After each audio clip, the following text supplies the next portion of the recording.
اللہم صلی علی محمد و علی آل محمد و بارک وسلم۔ الصلاۃ والسلام علیکہ یا رسول اللہ۔ السلام علیکم دوستو۔ راہ سلوک کے مسافر ایک درویش کو کیسا ہونا چاہیے، اس عنوان سے آج کی چوتھی ویڈیو دوستوں کی خدمت میں حاضر ہے۔ ویڈیو شروع کرنے سے پہلے سے دوستوں سے درخواست کروں گا کہ چینل کو سبسکرائب بھی کریں، لائک بھی کریں، ویڈیو اچھی لگے تو دوستوں کے ساتھ ضرور شیئر کریں، کیونکہ ہمارا اور آپ کا وہ مقصد ایک ہی ہے کہ اللہ کو پالیں، رسول اللہ کی محبت حاصل ہو جائے۔ اس کے لیے جتنے بھی زیادہ دوست اس میں شامل ہو جائیں اتنا ہی اچھا ہے۔ اگر آپ کی وجہ سے میری وجہ سے آپ کی اصلاح ہو جائے تو اس سے بڑھ کر ہمیں اور کیا چاہیے۔ اس لیے دوستوں سے درخواست کروں گا کہ چینل کو سبسکرائب بھی کریں اور شیئر بھی کریں، کامنٹ تو ضرور کیا کریں گے۔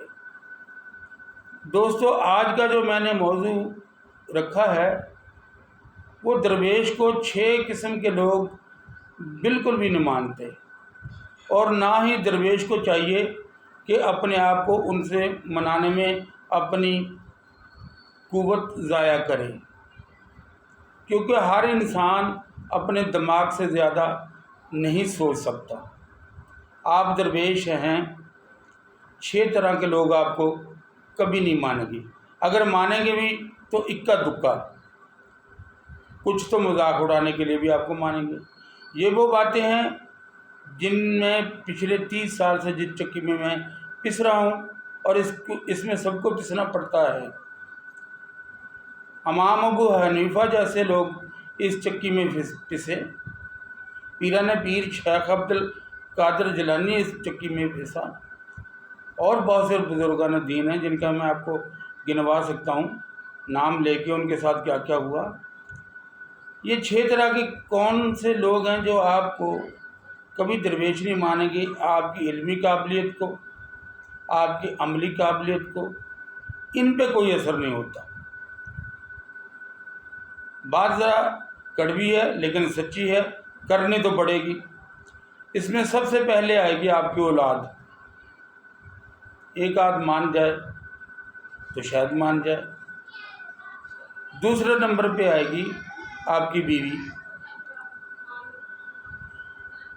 یہ بھی آپ کو کبھی نہیں مانیں گی۔ تیسرا نمبر جو ہے وہ آپ کے بہن اور بھائیوں کا ہے، وہ تو آپ کو یہی کہیں گے 100 چوہا کھا کے بلی حج کو چلی۔ تو بیوی اور اولاد تو آپ کے سامنے نہیں بولے گی، لیکن وہ تو آپ کے منہ پہ آپ کی بےعزتی کر دیں گے۔ چوتھے نمبر پہ آپ کے والدین، اور والدین کو کوئی درویش بن کے بھی نہیں دکھاتا، کیونکہ والدین سرکار دو عالم صلی اللہ علیہ وسلم کے ہوں یا کسی کے بھی ہوں، والدین تو والدین ہوتے ہیں۔ 5ویں جو کیٹیگری ہے وہ بڑی اہم ہے، وہ ہیں آپ کے رشتہ دار، آپ کے سارے سالیاں، چچے کے لڑکے، مامے کے لڑکے، جو بھی رشتہ دار ہیں، کبھی بھی ان کے سامنے نہ آپ درویش بنیے گا، نہ یہ آپ کو مانیں گے۔ 6 نمبر پر ہیں آپ کے دوست، ان میں سے بھی شاید ایک دو کا دکا، وہ بھی جس کا کام ہو گیا وہ مانے گا۔ رشتہ داروں میں سے تو جس کا آپ کام بھی کر دیں گے اس کا کام بھی ہو جائے گا، وہ تب بھی نہیں مانے گا، لیکن دوستوں میں سے پھر کوئی نہ کوئی مان ہی جائے گا۔ ایسے ہی اولاد میں سے کسی نے آپ سے فائدہ اٹھایا تو وہ بھی آپ کو ضرور مان جائے گا۔ لیکن رشتہ دار آپ کے کتنے بھی قریبی کیوں نہ ہوں، آپ کے سامنے آپ کے بے شک ہاتھ چومیں، پاؤں چومیں، لیکن اللہ کسی کے دل میں ڈال دے تو میں نہیں کہہ سکتا، لیکن پیٹھ پیچھے آپ کی برائی کریں گے۔ یہ 6 کیٹیگری کے لوگ ہیں جو آپ کو، نہ آپ کو چاہیے کہ آپ ان کو اپنے آپ کو درویش ان کے سامنے ظاہر کریں، نہ یہ آپ کو مانیں گے، نہ ہی آپ کے دماغ میں ہونی چاہیے کہ یہ لوگ مجھے درویش مانیں، اگر آپ نے عزت کی زندگی گزارنی ہے۔ کیونکہ ان میں سے بہت سے لوگ تو ایسے ہیں جن کو آپ سے شکایت ہوگی، سب سے پہلی شکایت تو آپ کی اولاد کو ہوگی، پھر آپ کی بیوی کو بھی ہوگی۔ جیسے جیسے اوپر جاتے جائیں گے شکایتیں کم ہوتی جائیں گی، کیونکہ آپ نے 8-10 گھنٹے باہر کام بھی کرنا ہے، وہاں پہ بھی ٹائم دینا ہے، گھر پہ بھی ٹائم دینا ہے، اور جو درویش ہوتا ہے اس کا دل 24 گھنٹے اللہ تعالیٰ کی طرف لگا رہتا ہے۔ وہ کہتا ہے کہ کب میں فارغ ہوں اور کب میں مسئلے پہ پہنچوں۔ آپ دوستوں کو بھول جاتے ہیں، رشتہ داروں کو ٹائم نہیں دے پاتے، حتیٰ کہ اپنے گھر میں رہتے ہوئے آپ اپنے بیوی بچوں کو بڑا کم ٹائم دیتے ہیں۔ تو بہت ساری وجوہات بنتی ہیں جو ان کی ناراضگی کا باعث ہوتی ہیں۔ آپ یہ کوشش کریں گے کہ آپ کے بچے، آپ کی بیوی، آپ کے والدین، آپ کے بہن بھائی آپ سے ناراض نہ ہوں۔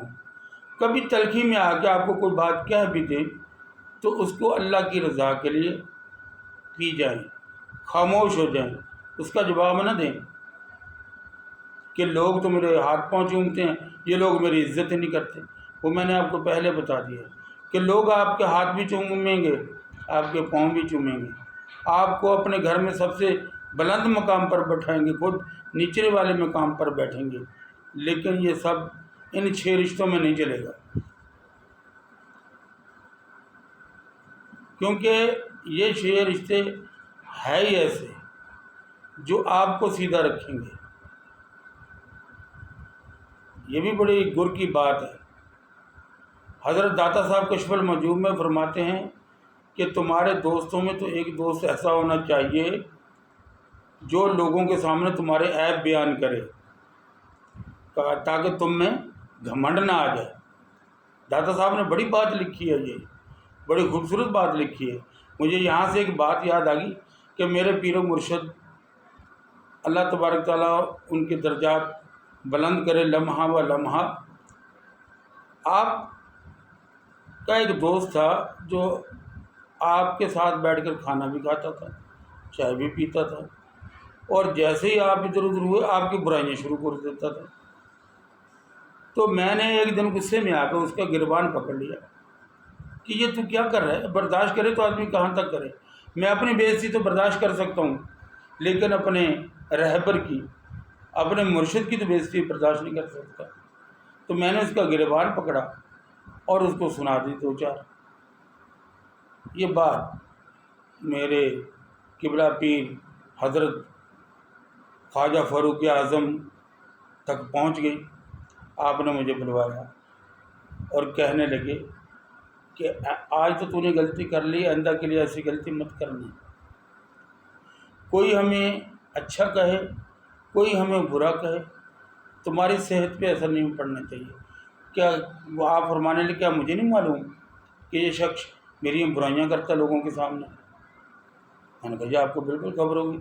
کہہ رہا ہم اس کے باوجود اس کو سب سے اچھا کھانا اپنے ساتھ پلیٹ میں کیوں کھلاتے ہیں؟ کہ یہ ایسے لوگ تو ہمیں چاہیے کہ جو ہماری غلطیاں اپنے ذمہ لے لیں، اپنے ثواب ہمیں دے دیں، کیونکہ غیبت کا تو یہی رول ہے نا۔ تو لہٰذا ایسے لوگ چاہیے بھی ہوتے ہیں زندگی میں، جن کی وجہ سے آپ کے درجات بلند بھی ہوتے ہیں۔ تو آپ کو جب اس راستے پہ چلنا ہے تو ان ساری باتوں کا خیال رکھ کے چلنا ہے، اور آپ کن لوگوں کو آپ کا فیض پہنچے گا، کون سے وہ لوگ ہیں جو آپ سے فیض حاصل کر سکتے ہیں، ان لوگوں کا ذکر میں اپنی اگلی ویڈیو میں کروں گا، اور انشاءاللہ تعالیٰ جب میں یہ ذکر کروں گا تو آپ خود مانیں گے کہ واقعی یہ بات سچ ہے۔ کون سے لوگ ہیں جن کا فیض آپ کے لیے جاری ہوگا، وہ کون سے لوگ ہیں جو آپ سے فیض لیں گے۔ یہ بھی چنے ہوئے لوگ ہوتے ہیں، ہر ایک کے بس میں یہ نہیں آتی چیزیں۔ تو اللہ تبارک تعالیٰ سے دعا ہے کہ جو دوست بھی اس راہ پہ چل رہے ہیں اللہ تبارک تعالیٰ ان کی خاص مدد فرمائے۔ آخر میں دوستوں سے پھر درخواست کروں گا کہ چینل کو سبسکرائب بھی کریں، لائک بھی کریں، شیئر بھی کریں۔ السلام علیکم